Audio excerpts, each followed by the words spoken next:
بسم اللہ الرحمن الرحیم۔ آج کا پروگرام بھی آپ کی خدمت میں حاضر ہے۔ رمضان میں بول اسپانسرڈ بائی روح افزا ہمارا آپ کا ساتھ رہتا ہے اذان فجر تک، بلکہ اذان فجر کے بعد بھی تھوڑا سا یہ ساتھ ہمارا قائم رہتا ہے، اور کوشش یہی ہوتی ہے کہ بہت سارے جو چھوٹے چھوٹے مسائل ہیں، فقہی مسائل سے لے کے بہت سارے بڑے بڑے ایشوز سے لے کے جو آپ کے سوالات ہیں، ان تمام پہ ہم کوشش کر رہے ہیں کہ ان کو موضوع بنا کے ان پہ بات کرتے رہیں۔ چونکہ مختلف مکاتب فکر سے ہمارے پاس یہاں علماء کرام ہیں، تو ان سے جب ایک کوئی بات ہوتی ہے تو اس میں سے پھر ہر مکتب فکر سے ہر مسلک سے آپ کو جواب ملتا رہتا ہے۔ تو ہماری بھی یہی کوشش ہے کہ ہم بھی ہر پل جانتے رہیں، سمجھتے رہیں۔ لیکن چونکہ آج خاص طور سے یہ یتیموں کے حوالے سے آیت پڑھی گئی، اس حوالے سے بات کی جائے گی۔ پھر کچھ ایسا بھی ہے کہ جو سوالی ہیں ان کو نہ جھڑکیں، تو اس پہ بھی کچھ باتیں ہیں جو میں سمجھتا ہوں کہ آج ہمیں کرنی چاہیے۔ اور نعوذ باللہ کوئی یہ بات نہیں کر رہا کہ کوئی قرآنی آیت کو جھٹلانے کی بات کرے، لیکن آج کے دور کے حساب سے کچھ چیزیں جو ہیں ان پہ بات کرنا بہت ضروری ہے۔ لیکن اس سے پہلے انبیاء کرام کے حوالے سے ہم مختلف قصائص آپ کے سامنے لے کر آئے ہیں۔ آج بھی انبیاء کے بول میں مفتی حنیف قریشی صاحب موجود ہیں۔ آئیے چل کے انبیاء کے بول دیکھتے ہیں، پھر واپس آگے کنٹینیو کرتے ہیں۔ بسم اللہ والصلاۃ والسلام علی رسول اللہ۔ معزز ناظرین و سامعین، ہمارا خوبصورت سلسلہ انبیاء کے بول، اور ہم ذکر کر رہے ہیں اللہ کے محبوب نبی، تاجدار عرب و عجم، فخر بنی آدم، ہادی السبل، خیر الرسول، سید کل، حضرت محمد مصطفیٰ صلی اللہ علیہ وآلہ وسلم کا۔ آج نبی پاک صلی اللہ علیہ وسلم کی حیات طیبہ کے اس خاص حصے کو ہم صرف طائرانہ نظر ڈالیں گے کہ جو نبی پاک صلی اللہ علیہ وسلم کا اعلان نبوت سے لے کر آپ کے وصال تک کا آپ کی حیات طیبہ کا دور ہے۔ ویسے تو یہ بات یقینی اور کلیئر ہے کہ اللہ کے حبیب جب دنیا میں تشریف لائے تو شان نبوت لے کر آئے۔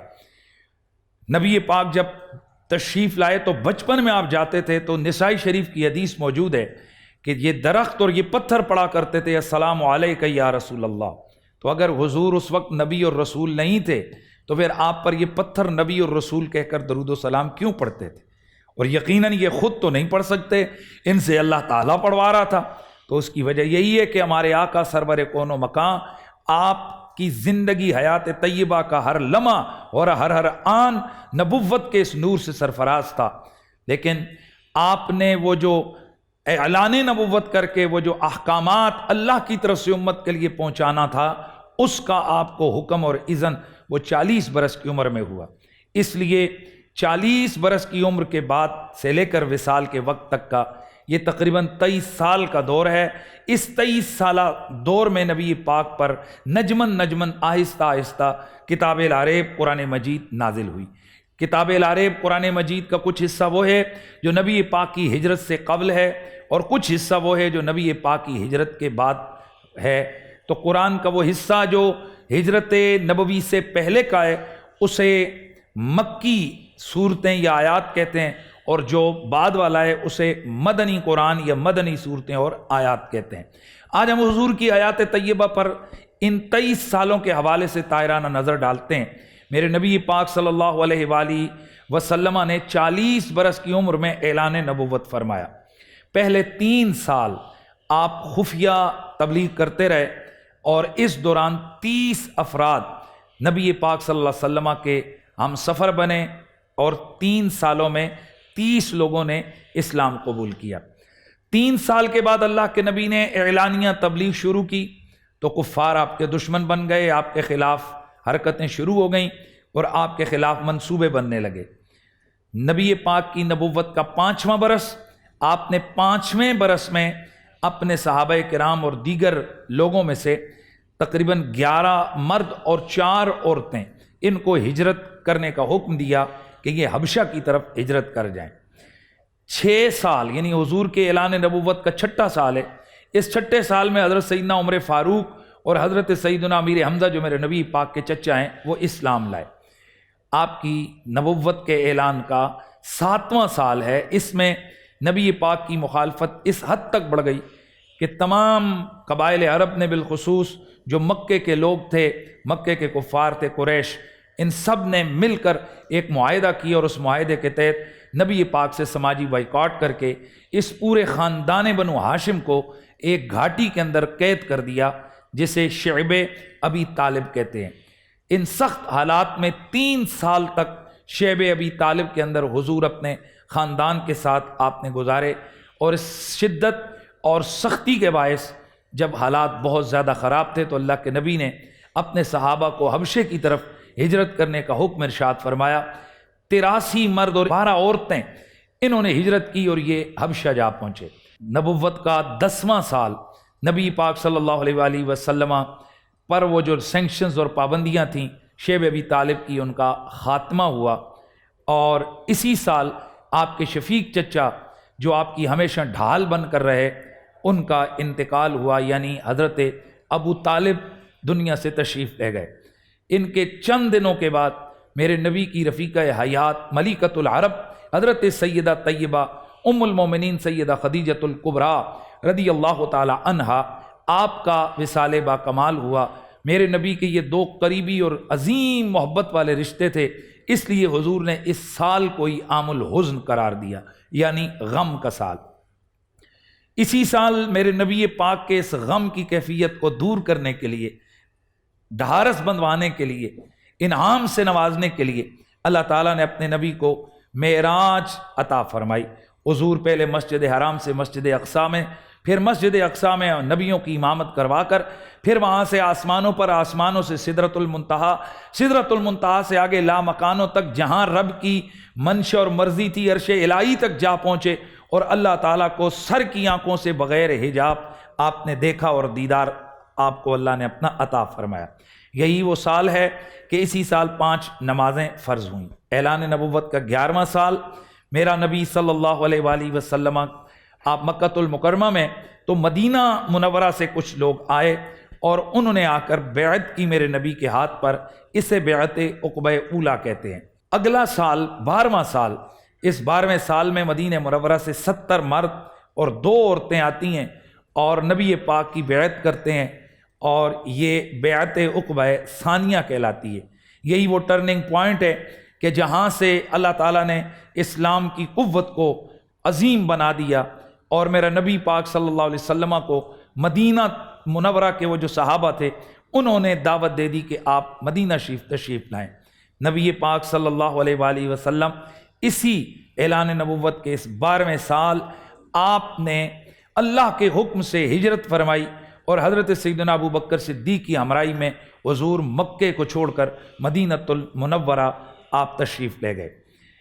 حضور کی یہ ہجرت کے بعد آپ کی ہجرت کے سن شمار ہوتے ہیں، یعنی 1 سنہ ہجری، 2 سنہ ہجری، اور وہ جو سنہ ہجری ہے وہاں سے لے کر آج تک پھر اسلامی کیلنڈر وہاں سے شروع ہوتا ہے۔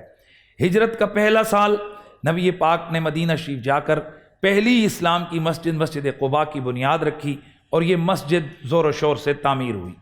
اسی سال اللہ کے نبی صلی اللہ علیہ وآلہ وسلم نے جمعہ پڑھایا، اور 100 تقریباً مرد تھے کہ جن کو نبی پاک نے جمعے کی نماز پڑھائی، اور یوں یہ جمعے کی فرضیت اس سال ہوئی۔ اسی سال حضور مدینہ منورہ میں آپ نے مسجد نبوی کی تعمیر فرمائی۔ اسی سال مسجد نبوی کے قریب ازواج مطہرات کے حجرات کی آپ نے تعمیر فرمائی۔ یہی وہ سال ہے کہ نبی پاک نے صحابہ کو آپس میں اخوت کے رشتے سے پرویا اور بھائی بھائی بنا دیا، اور سب صحابہ، مہاجر کو انصار کا، انصار کو مہاجرین کا، ایسا ان میں بھائی چارہ قائم کیا کہ ایک صحابی دوسرے کے لیے اور دوسرا دوسرے کے لیے اپنی جان چھڑکتے تھے، یہاں تک کہ مدینہ منورہ کے وہ جو انصاری صحابہ ہیں ان میں سے اگر کسی کے پاس عمدہ زمین تھی تو اس نے اپنے مہاجر بھائی کو دے دی۔ پوری تاریخ انسانی میں اس طرح کا قربانیوں کا اور مواخات کا کہیں پر بھی ہمیں نظارہ نظر نہیں آتا۔ سن 2 ہجری اس سال میں نبی پاک صلی اللہ علیہ وسلم نے 5 غزوے کیے، یعنی غزوہ اس جنگ کو کہتے ہیں جس میں حضور خود بنفس نفیس شریک ہوں، اور سریہ اس جنگ کو کہتے ہیں جو نبی پاک صلی اللہ علیہ وسلم اس میں شریک نہ ہوں، اپنی طرف سے کسی کو آپ امیر بنا کر لشکر بھیج دیں۔ غزوہ بوات ہوا اسی سال، غزوہ بنی قینقاع ہوا، غزوہ سوید ہوا، اور سب سے عام بات اس سن 2 ہجری میں معرکہ حق و باطل غزوہ بدر ہوا۔ سن 3 ہجری میں 3 غزوات ہوئے، غزوہ غطفان، غزوہ حمراء الاسد اور غزوہ احد۔ اس سال نبی پاک صلی اللہ علیہ وسلم کی شادی حضرت عمر کی شہزادی حضرت سیدہ حفصہ سے ہوئی۔ اسی سال میرے نبی کی شادی حضرت سیدہ زینب بنت خزیمہ سے ہوئی۔ اسی سال سود کی حرمت نازل ہوئی، اسی سال شراب کی حرمت نازل ہوئی، اور اسی سال وراثت کے قوانین کو نافذ کیا گیا اور بیان کیا گیا۔ سن 4 ہجری اس سال 2 غزوے ہوئے، ایک غزوہ بنی نذیر اور ایک غزوہ بدر صغریٰ، اور اسی سال نبی پاک کی زوجہ حضرت زینب بنت خزیمہ کا چند ماہ کے بعد انتقال ہو گیا۔ سن 5 ہجری میں 4 غزوات ہوئے۔ اس سال کے اندر غزوہ ذات الرقاع، غزوہ دومت الجندل، غزوہ مریسی اور مشہور غزوہ خندق وقوع پذیر ہوئے۔ سن 5 ہجری میں ہی نبی پاک صلی اللہ علیہ وسلم نے حضرت سیدہ جویریہ سے نکاح فرمایا۔ حضرت سیدہ زینب بنت جاش بھی آپ کے عقد میں آئیں، اور یہی وہ سال ہے کہ جس سال میں صلح حدیبیہ ہوتی ہے۔ سن 6 ہجری اس سال میں 3 غزوے ہوئے، اور نبی پاک نے 2 مزید ازواج مطہرات کو اپنے حرم کی زینت بنایا، ایک سیدہ ام حبیبہ اور ایک حضرت سیدہ ماریہ قبطیہ۔ حضرت خالد بن ولید رضی اللہ تعالیٰ عنہ آپ بھی اسی سال میں اسلام لے کر آئے، اور اسی سال میں نبی پاک نے 11 سریے روانہ فرمائے، اور آپ نے مختلف ممالک کے بادشاہوں کو خطوط تحریر فرمائے۔ 7 ہجری غزوہ خیبر ہوا، 5 سریے اللہ کے نبی نے روانہ فرمائے، اور اسی سال حضرت میمونہ سے نکاح ہوا، اور نبی پاک نے عمرہ قضا ادا فرمایا۔ سن 8 ہجری میں غزوہ موطا ہوا، اسی سال فتح مکہ، اسی سال غزوہ حنین، اسی سال غزوہ طائف، اور 10 سریے اللہ کے نبی نے روانہ فرمائے۔ سن 9 ہجری غزوہ تبوک ہوا، 3 سریے روانہ کیے گئے، اور اسی سال اللہ کے نبی نے منافقوں کی بنائی ہوئی مسجد کو اللہ کے حکم سے مسجد درار قرار دے کر اس کو گرا دیا۔ اسی سال نجران کے عیسائیوں کا ایک وفد حضور کے مقابلے میں مناظرے کے لیے آیا، اور بعد ازاں انہیں جب مباہلے کا چیلنج ہوا تو پائنتن پاک کے مقابلے میں انہوں نے سرنڈر کیا، اور آیت مباہلہ نازل ہوئی، اور 10 ہجری میں 1 لاکھ سے زیادہ مسلمانوں کے ساتھ نبی پاک نے حج ادا فرمایا، جسے حجۃ الوداع کہا جاتا ہے۔ اور 11 ہجری ربیع الاول کے مہینے میں 8 تاریخ کو اللہ کا یہ نبی سرور کون و مکان دنیا کے اندر اسلام کے نور کو عام کر کے آپ دنیا سے تشریف لے گئے۔ اللہ وحدہ لا شریک ہمارے نبی پاک پر کروڑوں درود اور کروڑوں سلام نازل فرمائے۔ اپنا خیال رکھیے گا۔ السلام علیکم ورحمۃ اللہ تعالی وبرکاتہ۔